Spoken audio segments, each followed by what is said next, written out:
And then one day, the Tony Robbins event, it just hit me like a bolt of lightning. Who cares what other people think, Renee? Do what you love to do. And you're going to disappoint some people, but guess what? You're going to be of service to more people when you follow that purpose. Welcome back to another episode of The Pursuit of Purpose.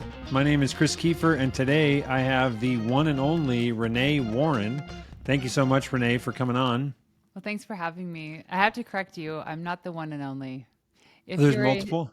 There are multiple of me. I will say this, if you have Google alerts for your name, which you should, there's a woman in South Carolina that keeps getting arrested. And she's making our name look bad because I get all the Google alerts. Oh, I haven't even thought about that. I did know that, speaking of names and just personal branding, like probably 10 years ago, I was doing like in a marketing company, making websites for people, and someone had been like, go find the .com version of your name and buy it. Mm-hmm. And I went and looked and it wasn't available. And it was like some random graphic designer or something, like he was not active, but I put an alert on the domain name. And there was a time where, like if you forget to renew, then it lapses and then there's a holding period. And then immediately after, then you can get it. And I snagged it like he forgot, or I don't, maybe he was going out of business or who knows what happened. But anyways, I did finally secure chriskiefer.com, but there was another Chris Kiefer graphic design architect or something that was out there that, so I have come across the other, I like that you said she's making our name look bad because Yes, she is. Yeah, you don't want to have the top story be Renee Warren arrested, right, for whatever. In South Carolina again, Renee. I didn't realize you traveled down there so much. Yeah, totally. So first, I just want to jump straight into this, and my strategy is people can go look up your stuff. You've got your own podcast, you got a book, you got a company, you're an entrepreneur. I'm just going to jump straight into some questions that I have after digging into the content that you've already put out. And I want to start with, in 2022, in December, you went to a Tony Robbins event, Date with Destiny, which I've heard a lot about, but that was a big moment or shift mentally, or just tell me about what happened when you went there. Well, I know you're going to ask me eventually about one of my favorite books, but I'm going to just start with one of them. It's called The Artist's Way by Julia Cameron. And it is a beautiful exercise in doing morning pages. So you write 3 pages of conscious stream of thought, just whatever comes down. And part of this process has been a huge journey for me, going from, I used to have a very successful PR agency and it burnt out because I started it the same year that I welcomed both my sons. They're 11 months apart. And we grew really quickly. And my husband at the time was on planes going to raise rounds for his new startup. So all that being said, coming to this point in my life where I went into coaching and I was not aligned with the work that I was doing, but it seemed easy for me because I knew how to coach people and I knew how to run a business. It just wasn't passion filled for me. So I'm like, I got to figure out what it is that I want to do. So part of the exercises that I did was I signed up to take drum lessons because I figured, I'm going to try something new that challenges me. That way it builds new neural pathways. I experience something different. Maybe it'll just provoke something. Then I did The Artist's Way. And that was I think I ended in August or September of last year, so a year ago. And then on December 4th, we went to our second Tony Robbins event. Well, not our second, sorry, it would have been our second Date with Destiny, which is like Tony. When you say we, this is you my husband and I. And Dan went together? Yeah. And the first time I went to Date with Destiny was back in 2015, where I knew who Tony Robbins was, but I'd never been in a room with him. And Dan had donated money to a charity, and in exchange for that donation, you get 2 tickets to Tony's event. And I was like, okay, these are free tickets. So I'm thinking like nosebleed section. I don't even know what this is all about. So we show up in Boca Raton in 2015, and we ended up being in the chairman invited seats. So I'm literally sitting next to Melissa Etheridge, Natasha Bedingfield, like all of these famous people. Of course, me, I don't even know, like, I don't know it's them, and I'm hugging them and high-fiving them. And Dan's like, do you realize that's Melissa Etheridge? But I'm like, who are these crazy people jumping up and down for 16 hours a day in a really cold room with no food. I don't understand this. So I think that was like the part of the journey. So fast forward to last year, so December of last year, 2022. And I'm in this room and I'm like, I get it now. Like, I want to be here. I'm intentional in being here and I'm going to do the work. And it just cracked me open. And part of it was, it's not just one event, it's a sequence of things that happen. It's just like anybody, they can say, oh, is that one night that I got really drunk and I was hungover that stopped me from drinking ever again. Like, no, it wasn't. It wasn't the one night. It was every night before that. And it was all the things that happened. This was just the moment you decided. Mm. And so being in this room with Tony was like, I want to do what I love doing again. And for some reason, it was public relations. And I can get back into this space and crush it. And think about it, it hasn't even been a year. And I am officially now, in September, at the time of this recording, paying myself more today than I did all the years I was running my successful PR agency. Mm. So what was the unlock? And I want to actually, before you answer that, the thing that's so fascinating, and I think that it's like, I agree with you. It's the moment you decided, that's the difference. But I feel like something that I'm passionate about is like I've in this group, this coaching group that I'm in, the Man on a Mission group, we just went through mission stuff and trying to really like, what am I doing here? And so I have decided, and like after lots of journaling and talking to people, my mission is to champion the relentless pursuit of purpose. So that's just like, for as long as I can remember, and partially because of losing my dad when I was a junior in college, I feel like I was catapulted forward into like, I feel like I matured, not in the moment of hit, like, but it was like over the next year after he died. And then I get into the real world and I'm like, gosh, this is like, I was an engineer. I hated it. And I immediately just like pulled the eject button and got out. Cause I was like, I don't have time. My dad died right after he graduated, or he retired. And 3 weeks after retiring, got diagnosed with pancreatic cancer and then died 3 months later. So it's like, I was faced with this idea of, okay, if I go down this, if my career is an engineer, and let's just say I also have the misfortune of dying in my late 50s, did I live the life that I wanted in my 50s, right? And so I feel like some people, they'll grind for far longer than I feel like I would have continued down that path for maybe 20 or 30 years as an engineer, because I wasn't confronted with death as readily as I was, if that makes sense.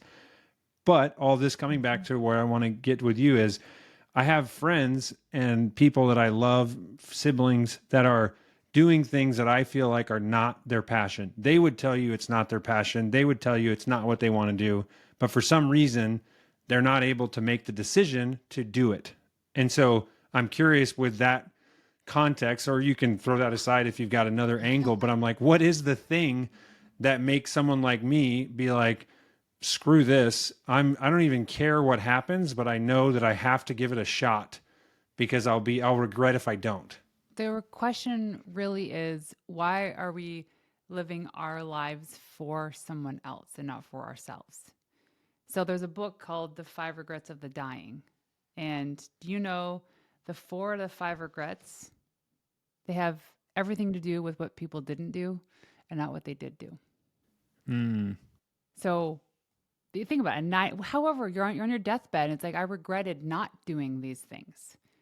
So we often, I'm going to use this as an example. It's a very blanket, generic example. We're born into a household of lawyers. Our mom's a lawyer, dad's a lawyer, brothers, sisters are lawyers, because there's an expectation that if we're really good at this, we're going to condition our kids to do the same thing. Or if it's not a lawyer, be a doctor. Because what a disgrace in our family name if you're not. So now you grow up and you're like, you're fighting this. You're like, I don't want this. It's not inherently something I want to do, and I'm not going to be good at it. I'll be miserable. So when you think about those things, it's like, yeah, to be great, to be the best at the world in something, and even in your own world, you have to be controversial. And being controversial means that you're going to go against your family's beliefs, what they expect of you, your friends' beliefs, and what they expect of you. And it also means, get this, you have to leave people behind. And not behind in the sense like you're never going to talk to them again, but that they don't understand it and they never will. And it's not even your place to explain it to them, because they're going through their own journey, their own Mm. traumas. And so you got to get on your own ship and you got to ride into the sunset, whatever your sunset is. And so for me, when I went from closing this agency, which we were going through due diligence to be acquired, but I just couldn't even handle it. Then people said, "Oh, I want to pick your brain. What does it mean to run a successful agency and hire these people?" And after a while, I realized I needed to start charging for my time. And so I just turned into coaching. And all of a sudden, I became a business coach. And it's not what I wanted, but I looked at my husband, who was doing so well in this space. And today, he's still one of the world's best. And I see what he does every day, and I know what it means to be a great business coach. And I thought, I can do that too. But guess what? When you try on someone's pants, they're not going to fit you. Mm. And it did not fit me. And I tried for 3 years and I didn't like it. And I said, you know what? I know what might have been expected of me. And even my husband didn't even agree with me. But for whatever reason, I did it. And then one day, at the Tony Robbins event, it just hit me like a bolt of lightning. Who cares what other people think, Renee? Do what you love to do. And you're going to disappoint some people, but guess what? You're going to be of service to more people when you follow that purpose. And doing what you love is PR. Yeah, love it.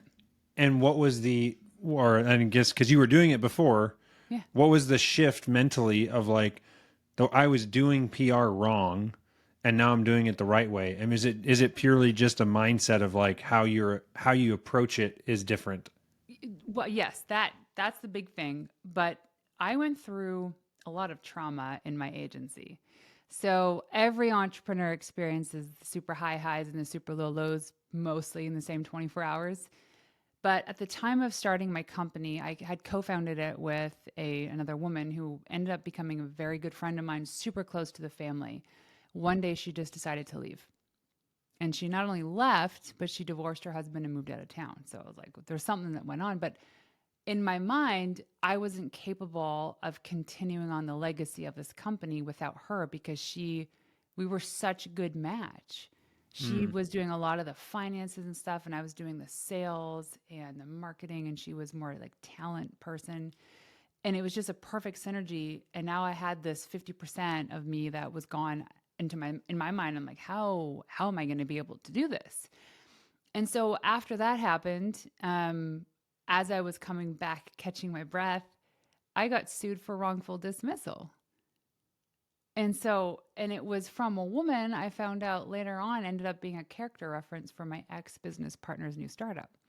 So I felt like I was being stabbed in the back over and over Mm. again. And in my mind, I'm like, I'm a kind person. I treat people with respect. So why is this happening to me? And Mm. Tony says, life doesn't happen to you, it happens for you. Thank Mm. you, Tony. Yep. So then at the end of the day, I just ended up closing doors. There was just nothing more I could do. I was so raw and exhausted. My boys were like 5 and 6, 7 at this time. They were still young. And then I went into coaching, and then the evolution of this agency that I run now is like, I was traumatized in thinking that I can't do business alone. So I needed a business partner. So I went through literally dating 3 other people to help me start this business. And they all kindly broke up with me. So that just added punches to the gut. Because here's why it's not that they don't like me, we're still really good friends. But I don't know if you believe in God or source or whatever it is, that person, that thing, that energy is telling you you can do this alone. And these 3 women were incredible people. And Right. so then I'm like, okay, what about this world I don't like? So what is it about PR I don't like? And I wrote this list. I'm like, there's here like 3 big things about running an agency or doing PR that I don't like. Great. I either outsource that immediately or I don't even offer it. And so I created programs that I don't even have to do that part of the of the business. Mm. And I slowly brought in the team to fill in the blanks and to help me grow so that the things I do work on in a day are the things that I'm so passionate about. And it's easier said than done, but I say one thing is the most important thing in any business is your network. And you have to nourish the network like a baby. Because every single person that works with me in my business were referrals from other contacts or friends, and they end up being perfect fits. And I'm not saying like that's not going to be the case as we grow, but for right now, when you're a small business, It's like you got to work with people you know, like, and trust and teach them how Yep. to do the work. And so that's where we're at. And I heard in another conversation you said that you ran that $1 million agency that you had with 12 people, and now you're making the same with a 2-person shop. I don't know if you've got 3 Yeah. or whatever now, but 2 people. So what was the hack or the light bulb of like, oh, and it sounds like first of all you were doing things that you felt obligated to do maybe, but what else as far as structure or systemizing? Immediately my assumption is that if you're able to make more with less people, it's because you've created a repeatable system, Oh, yeah. or you're charging more maybe. That could be also. But what did your experience in the downsides or the things that didn't go well with the 12 person agency that now you have avoided or intentionally structured the business to circumvent those issues? Yeah. So the first thing is process. And as soon as I started this business, I created a SOP for everything. And I call this hit by the bus syndrome. For whatever reason, I don't show up to work tomorrow. My team can figure out what it is I'm working on and the priorities. Process is huge. So get that in order. Also, the biggest thing is value. So, and I'm going to say this mostly from a perspective of a woman because we do this to ourselves and we're so good at devaluing our expertise. I've been an entrepreneur since I was 17 years old. I've only ever worked in corporate for not even 2 years. I've always ran my own business. And on top of that, I'm really good at what I do. I'm not saying this to be conceited, but I'm saying this because I know I work with a handful of people and they love the work that I do. When I'm on sales calls and there's no pushback on the price, I know I need to increase my prices. And so every sales call I took for everything, either my Authority Booster Intensive, which is a VIP day, or my retainer work, anytime someone didn't push back on the cost, I increased my price to the point now where it's like, I know they're getting the value because we're taking 13 years of PR experience, 24 years as an entrepreneur, and disseminating this down into these really amazing programs for my clients. But it's the value thing. People undervalue themselves. They undervalue themselves because they think in their mind, gosh, I wouldn't pay for that because I can't afford it. But it's not because the value isn't there. Right. Right. So that's how, I don't want to say simple it was, but that confidence to charge what you're worth. There's this saying, and I'm going to butcher this, but they say, the story goes, some guy calls a plumber because the toilet's leaking. The plumber shows up, right? Throws on a 10-cent piece, fixes the toilet in 10 minutes, sends him a bill for $1,000. The guy's like, whoa, that cost you 10 cents and it only took you 10 minutes. So why did it cost me $1,000? The plumber says, because it took me 10 years to figure out which thing to use and how to do it. Yep. So you're not paying for my time, you're paying for the value that I give you. The result. Right? You know, Yep. it's like if Totally. you go buy furniture at Walmart, you know what you're going to get versus going to get something custom, Yeah. right? So Totally. the process and value and not doing the busy work. The part of my journey last time was that we were just doing very busy work to make it look like we were doing great work, but we're just busy. And now we Yeah. just cut off the fat and just focus on the things that actually drive the results. So I'm curious. This seems like an interesting. What you're talking about with the way you used to run your business. So, and you said that you were going to recommend Dan's book at the end, but the buy back your time. I think if I correct me if I'm wrong, but Dan wrote that book, Buy Back Your Time, for, or how did he say it? So that you can build a business you don't grow to hate. How much of your like, because again, it's like the experience, I would say I had a similar, like I started a marketing company. We grew to 8 employees at one point, and then we just had to spin the whole thing down, and we were like working like dogs, and we were a bunch of early 20-year-olds, and it just was like, I want to have kids, I can't support my family making like $35,000 a year. It was just like a lot of cool projects we were working on, but it was just like a ticking time bomb because everyone was overworked and stressed, and Yeah. it wasn't enough money to experiment and whatever. So I went and took like a real job, but then now I'm like, went back to the entrepreneurial world, and now I'm like 10 times more excited and energetic because I would say I'm definitely charging what I'm worth, but now I also am doing similar things where it's like, what do I love? Okay, this is my zone of genius. These are not. Don't do those things. Do these things that I like. And that is immediately like the energy that I have at the end of the day is night and day difference than what I had at the end of the day when I was doing all the stuff and trying. And I feel like, yeah, all that stuff. But my question is the principles in Buy Back Your Time that I'm assuming that book didn't exist, or the simple framework didn't exist in your previous business attempt, No. and now it does. How much of that is like directly like you're incorporating or thinking about that on a daily basis? So the author of Buy Back Your Time, Dan Martell's my husband. And I've lived all those conversations over and over again. It got to the point in our relationship where I could take his coaching calls because I knew exactly the questions people were going to ask and exactly the answer he was going to give. But I never understood those concepts and frameworks in the order that the book delivered. And so it was always like ad hoc pieces here or there.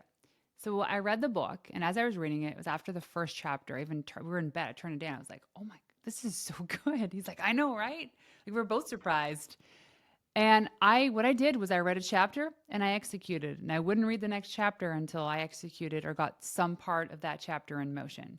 The first thing I did, as he always recommends, and I was resistant because no woman wants to admit their husband's right. I hired an assistant. And my goal was to get her full time. I found a woman, she's perfect fit, and I said, my goal is to get you on here full time. And that was a game changer immediately. Because we think like the assistant's like, oh, that comes when I'm making $1 million and I'm like, no, you need the help now. Everybody needs the help now, especially in your first year of business. Let me tell you this. You know how Elon has these rockets going to outer space, Mars? I don't even know where they're going. Do you realize that 90% of the fuel used in those rockets is just to get it out of the atmosphere? Right? That And then escape, just coasting. Yeah. the escape velocity requires 90% of the fuel consumption. So when you think of when you're in the first year of doing anything in your life, you're starting a business, having a family, going to CrossFit, trying to get on stage to be a fitness model, whatever it is, 90% of your consumption is used up in that first year. So parenting, it's like, whoa, now all of a sudden there's a human being I have to take care of and I have to keep alive and all these things happen. But then when you have the second baby, you're like, I've been through this before. You might be a little more sleepless, but you know those expectations. Running a Yep. business, same thing. Like starting to do CrossFit, same thing. The first year is really learning how to do all the movements. Maybe you're gaining weight, but really you're just learning how to do everything well. And then when you do it well, that's when you actually start to make gains. And Yeah. so people give up too soon. They give up way too soon. They say the less miles never crowded for a reason. It's because most people aren't willing to go there. So just when things start to get hard and maybe like a little bit hard, they just say, I'm done. I'm throwing in the towel. Yeah. I love applying that. I've heard that with the rocket, but applying it to business kids, I can say, like we just had our fourth kid 3 weeks ago, and Congrats. it's like we're definitely like we used 90% on the first kid for sure. Yeah. And now it's like, whatever, she's fine. She's crying, but she'll be Yeah. okay. There's like Like you there's a just are post-it note on her head saying 3 months old. And you took a picture and you put it on Instagram. Yeah. exactly. Yep. You love them 100%. all the same. It's just that the learning curve for that first time is Yes. the hardest, the most rewarding. But then you get to a place you can't undo that learning unless something dramatic happens to you. But the point is you've lived those experiences. So now you have that foundation, then your foundation just keeps getting higher and higher. So you can do more things with more risk, hopefully. Yeah. I'm curious. So my wife, Natalie, I've always said ever since I met her, she's like 10 times smarter than I am. She loves taking tests. She's got more letters after her name than the alphabet. And she keeps like acquiring. And for many years of our relationship, that's how she was. And she was a physical therapist, women's health clinical specialty, and then she got an orthopedic clinical specialty. She was one of like 10 people in the country that had both of those specialties, which is kind of like it's impressive, but it's also kind of random to have both of those, but she just was like, had the option to take this extra certification with a bunch of tests. She does it. So she's like extremely knowledgeable in like women's pelvic health. Like, and so at parties, she's always in the corner with like 10 women around talking about pelvic floor muscles and all that stuff. Yeah. About a year and a half ago, maybe closer to 2 years ago, she jumped in and started like selling the software that I had built. And it was the first time in our entire life that she was starting to get a glimpse into and deeper understanding into what I was working on. And like she, prior to that, like, you know, she would be taking tests and she'd tell me like she's learning about new muscles and, you know, the tests that you can run. And I'm like trying to be interested, but it's still like, okay, it's not like my head's going a million miles an hour in this software or in my world, and hers is deep in this other space.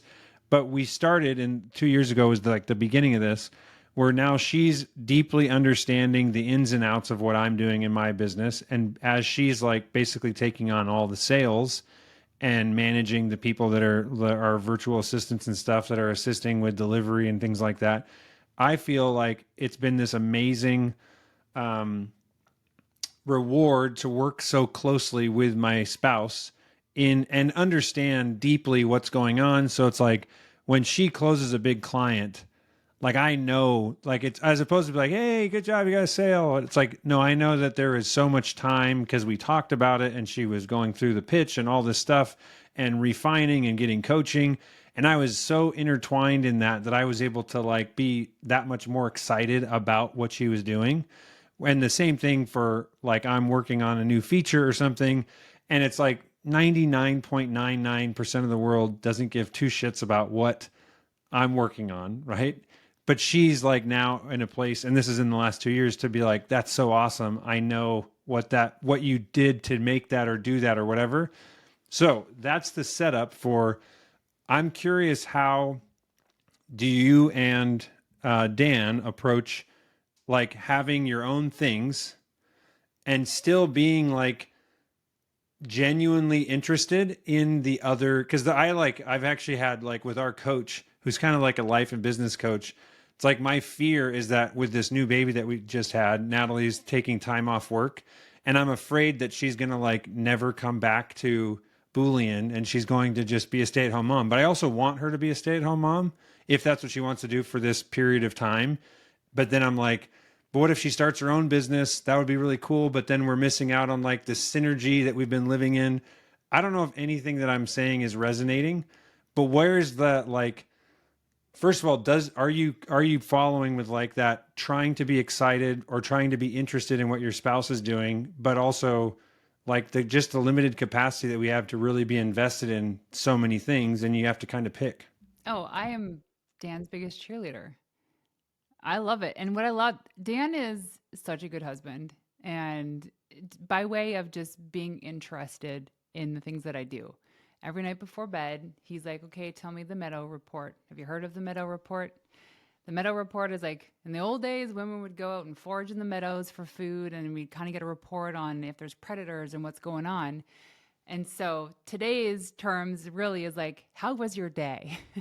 And Mm. so I give him the Meadow Report. And most of the time his eyes are crossing and he's half asleep. But there's sometimes when he like perks up and he's interested. But he gives me the space, he gives me that time to talk. And anytime throughout the day, because his office is literally right below mine. Anytime during the day, if I have questions or worries or anything's going on, he's never said no. He's been on very important phone calls before, and I would knock on the door and walk in, and he's like, yeah, come on in. Because we feel like a priority. So we, as in like myself and our two kids, we're always a priority.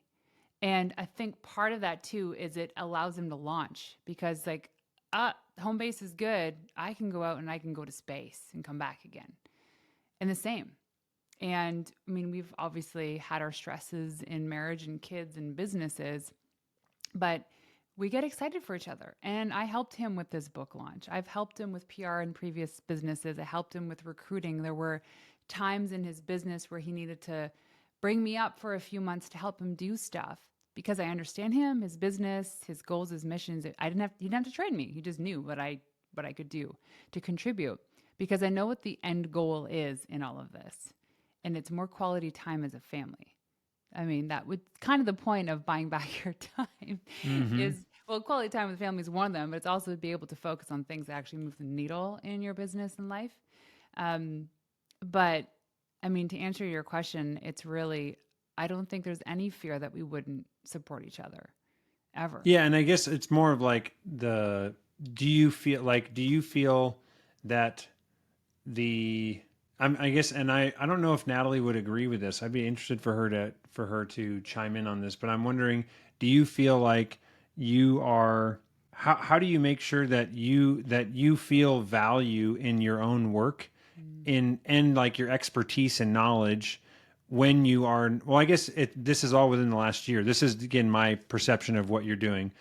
Prior to, was it a year ago, or yeah, about 9 months ago or something, you weren't tackling this beast of trying to have your own thing, right?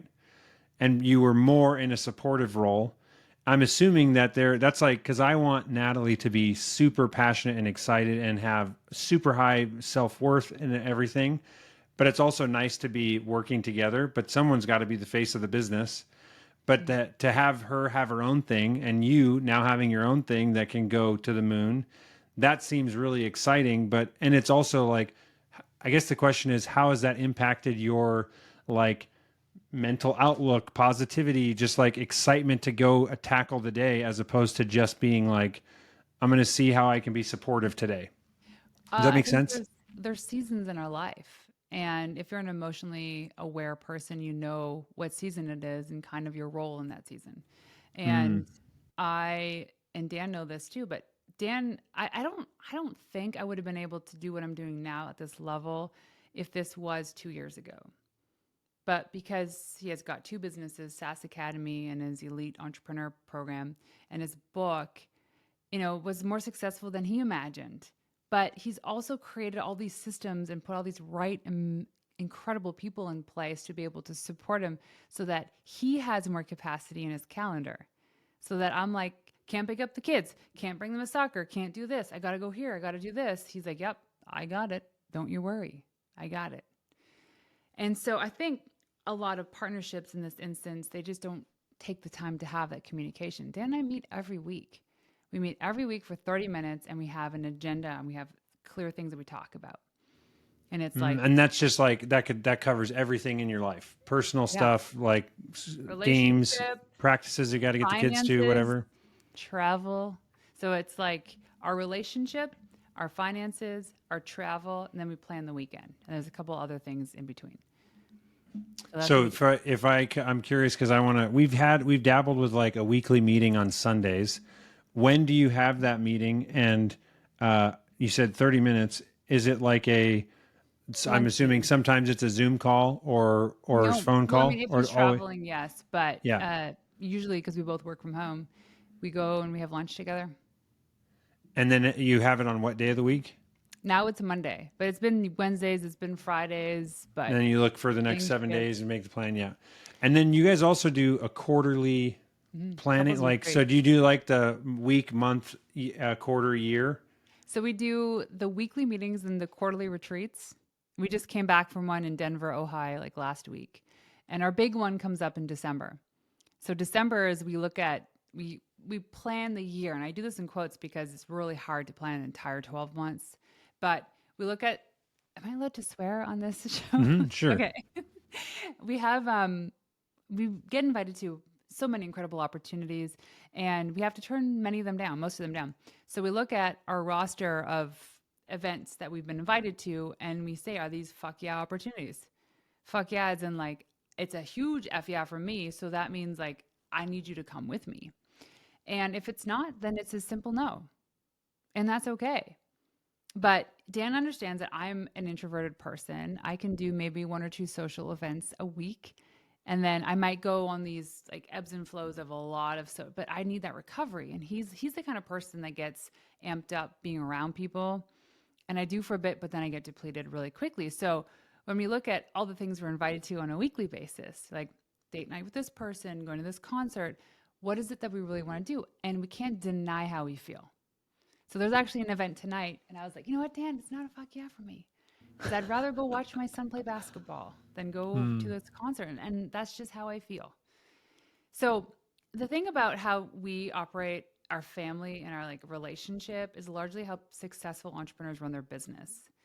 And that might not be digestible for some listeners, but I get it. If you have an entrepreneurial mind or you are a business owner, it's totally understandable.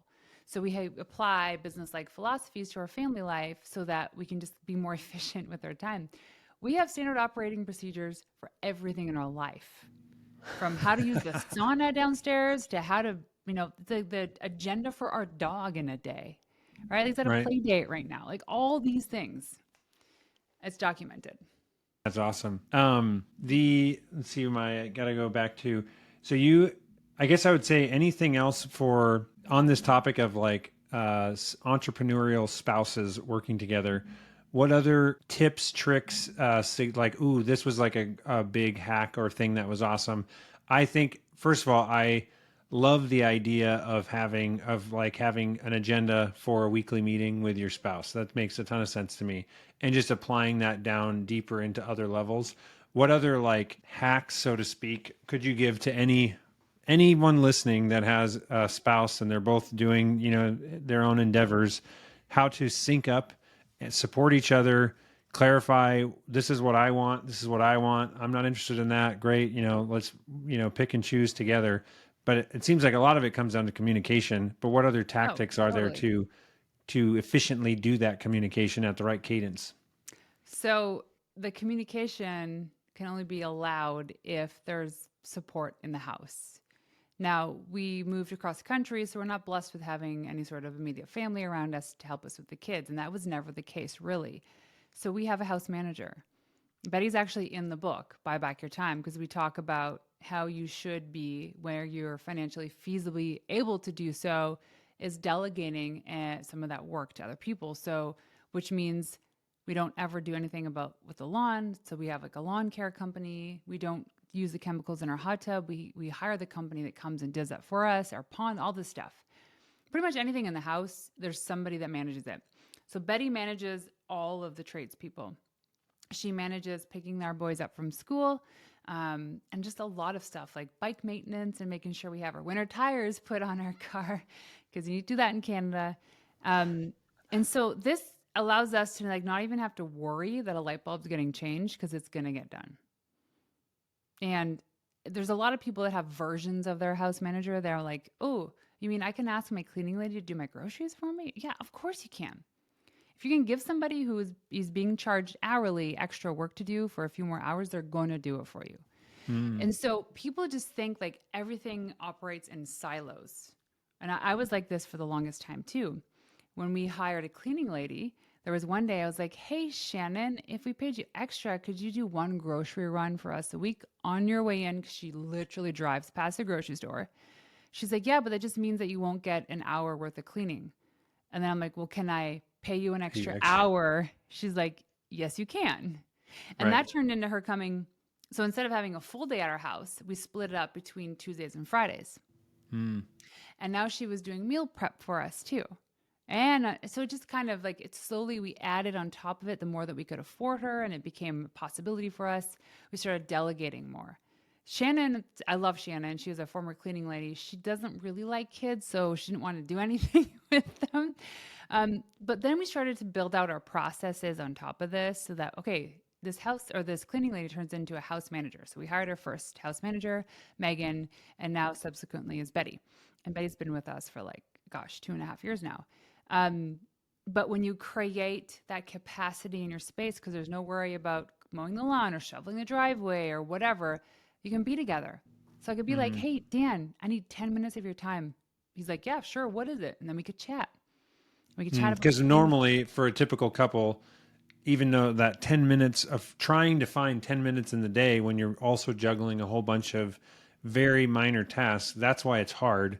But I feel like the short answer or the reality is that everybody's wasting hours every day. Yep. You just don't realize it. And when I say wasting, it's like some of it could literally be wasting scrolling on social or just like mundane random tasks like, oh, got to bring the garbage cans in. That took me 2 minutes. oh, gotta, yeah, like all the, it makes perfect sense what you're saying. Well, and here's the other thing too, because you have an army of children, is I think that we need to start giving our kids more autonomy and more Mm, opportunities to fail.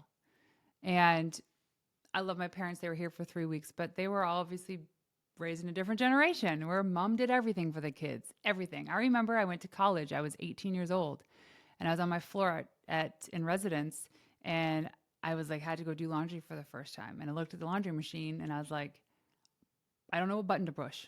I don't know which one I put the thing into and where and when. So embarrassingly, I had to go ask a woman on the floor to help me. And in that moment, I was like, oof, when I have kids, they are going to do laundry the moment they can start walking. mm, It's not going to be perfect, but it's going to be done.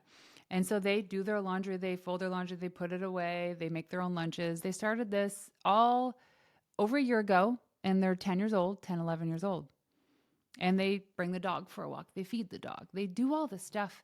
So, and also, you're doing your kids a disservice. This is a note to you mothers out there who think you're a good mother only because you do this stuff for your kids.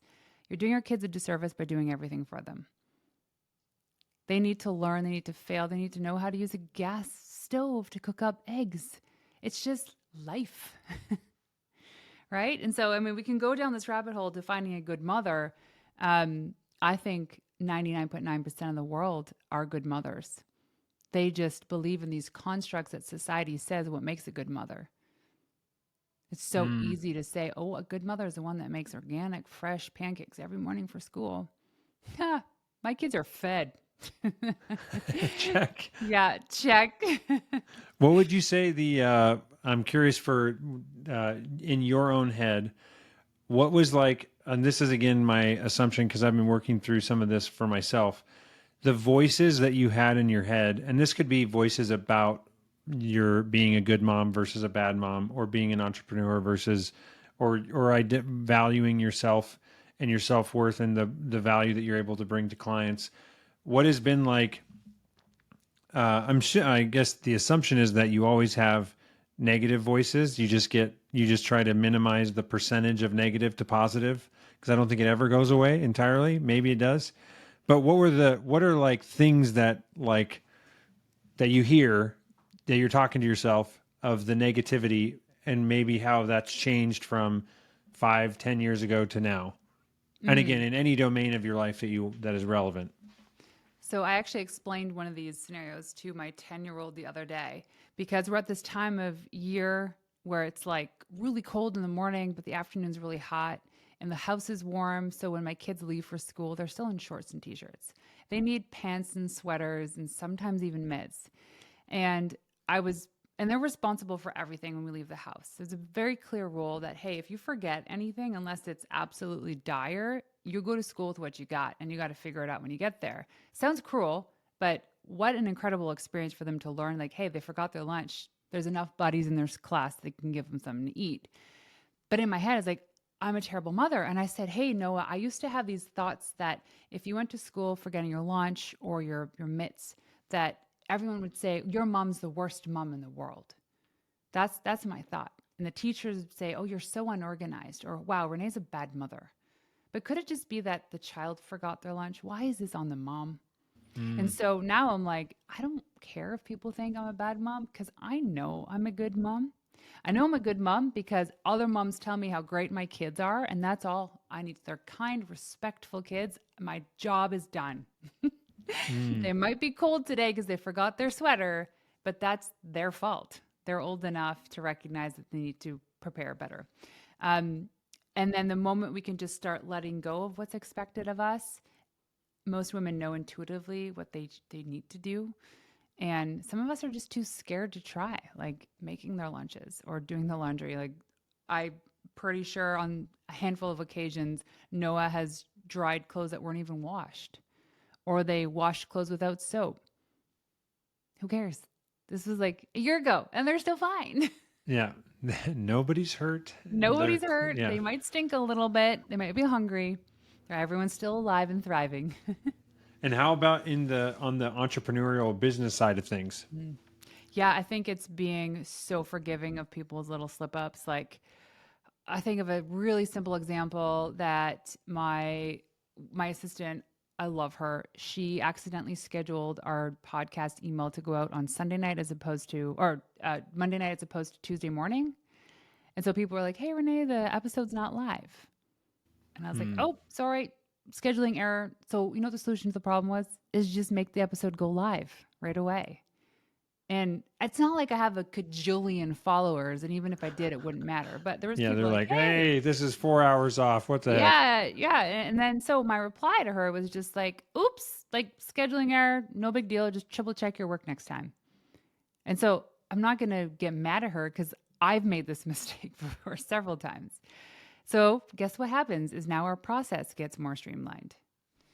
And it hasn't been an issue since, knock on wood. And that's just one example. But managing team, it's like people have lives, they have emotions, they have stuff that's happening at home in their personal life that we don't know about. And that weight and energy can be carried it with them to work. And as leaders, it's our responsibility to understand that and respect that and guide them through it, but also understand that they have a job to do Hmm. because there's other people relying on them. So it's the most you can do to support them. So people make mistakes, you just got to forgive them. As long as they're not like kidnapping your puppy or something. Right. Yes. Or yeah, or your child. Yeah. Then there's no Oh, they can take the forgiveness. kids. I'm fine with that. Just don't hit me. I'm just joking. Um, so yeah, I'm curious from the PR side of things, is it this is just going to be the mass applicable, I think what is the name of it's not a course necessarily, or is it? It's a community or So, the launch thing right. So or I have VIP? the company's called We Wild Women, and we have two programs. We have your typical retainer based PR program where we do your PR for you. And then we have a program called the Authority Booster Intensive. So it's technically a month, but it's a 1 day intensive where I build out the strategy, the media list, the everything that you can take the strategy when we're done with it and plug it into your marketing system and your team executes. Because the method is something that you can use beyond PR. You can use it for business development, amongst other things. But the whole idea is that you create this engine that just keeps on chugging every single week instead of just doing the ebbs and flows of what it would be like to hire an agency or to do a campaign. That's the thing I love to do the most. Absolutely love. And yeah, retainer based work. I love it too. I love it too. I have some incredible clients and we're at capacity. So, what does that mean? What You does got that a wait mean? list? No, what does it mean? The first thing you do when you're at capacity, Oh, outsource. you Find out increase your where's your prices. yeah. Oh, step one, increase prices. Yep. Step one is increase prices and then hire the people that can deliver on the services. Hmm. So that's where we're at. And so the first thing, the offering, is that a could is this because it's like a training for an individual? An entrepreneur could take it, or they could have an employee in their business take it. Correct? Well, I suppose it is a training, but really it's a whole custom thing created for you. So Got it's it. like we write your pitches for you. So it's like your podcast pitch, your email follow up pitch, your journalist pitch, your TV pitch. We build out a relevant media list of up to 100 contacts. These are all people that are vetted for your industry for you. Um, and then when it's done, we do an implementation call. So this is typically with either the founder or the person that's kind of in charge and the integrator. So this is the person that's doing the work. Mm, And everything I've created becomes your PRSOP. got it. And And then so I see because my thought is, tell me if I'm thinking about this the right way. I'm curious or interested if I were to do this for my personal brand slash business.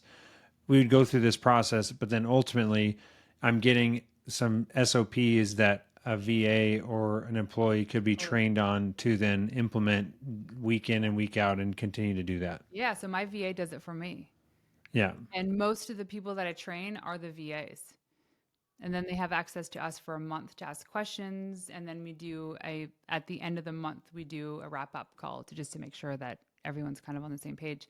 Um, and what I love about this is that for people who have that marketing team or the capacity inside, like a VA or an assistant, that can carve out about 4 or 5 hours a week to do this, you can crush it. That's the thing is it doesn't take even 5 hours is a lot. Once you get onboarded and if you're executing on this strategy every week for like at least 2 or 3 hours, you can pitch a lot of people. And then you start seeing how the system works. And I mean, I've had some people, my friend Colin just messaged me the other day. She's like, Renee, I was on 3 podcasts of the list that you put together, and that resulted in $100,000 a month based on Mm, the business she got from that. And then I've had other people say something similar, and they ended up hiring the right people. And my one friend, Allie, she's an operations company. She got so many agency clients because of it. So it works. It works if you believe in the process, but also works if you put in the effort. Because I have a promise. There is a guarantee in my program, but the promise is that you have to execute as I tell you to execute for 90 days. And after 90 days, mm, it doesn't work, then we can come back to the table. But it got has it. not been an issue because everyone's like, this is working. That's Oh my awesome. God. And so the ideal customer for this would be a business owner or entrepreneur, solopreneur that is looking to, like, what are the tangible things that if I want blank, then I probably should consider this. If you want Or to increase your authority, your credibility, to get in front of warmed up audiences, to get in front of other people's audiences, then you need this program. got it. And the industries are almost everything at this point. I mean, I haven't worked with Elon trying to get his spaceship to Mars, but I've worked in real estate operations, um, coaching, product based businesses. I mean, I had a company who was like a vending machine company come in and they're like, this is working. Mm. So, So, and but what's the way if someone wants to learn more, sign up, get a consult, whatever the process is? How does someone do that? yeah, so they go to wewildwomen.com/VIP day. Or they can follow me on Instagram, Renee_Warren. And I talk a lot about this stuff too.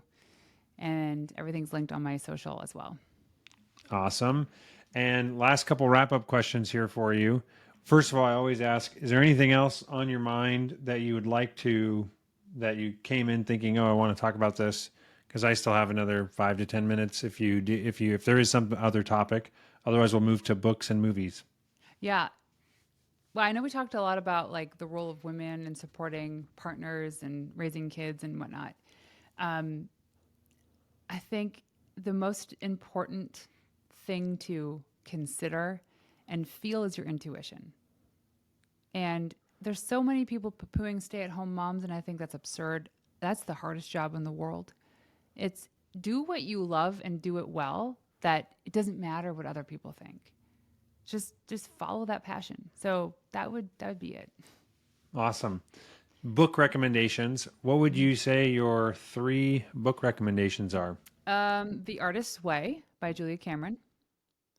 I did that front to cover a couple times. Probably one of the most beautiful personal development journeys for me. The Big Leap. It's always a good one. Easy to read, but really opens up your mind. And my husband's book, Buy Back Your Time. And favorite movie I or movie don't know. recommendation I don't or know. show, like we talked about at the beginning? Yeah, I love like Lincoln Lawyer, SWAT, Quantico. I'm pretty sure in a past life I was like a FBI agent or some I don't know PI or something. Are you a fan of like Ocean's 11, or do you like more of, you don't like the heists more, you like the Yeah, what would you, I like the movie about the people trying to solve the heist. That's the got kind of it. movie I'd like. Yeah. Have you seen the there is a Netflix show that was originally in a different language called Heist or No. Money Heist. It's called Money Heist. Have you heard Okay. of that? No.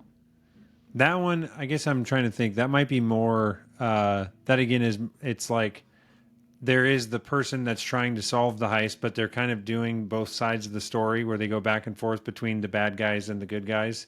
You know what I mean? Yeah. And it's very intertwined. Anyways, that was it's the only thing I didn't like about it, and it took like an episode or two to just kind of block it out of your brain. But it's originally recorded in Spanish Oh, and they just did voiceovers for everybody. So you hear it in English. It's not like you have to read subtitles the whole time, but you just ignore that their lips are not moving see, that would correctly, drive you me know? crazy.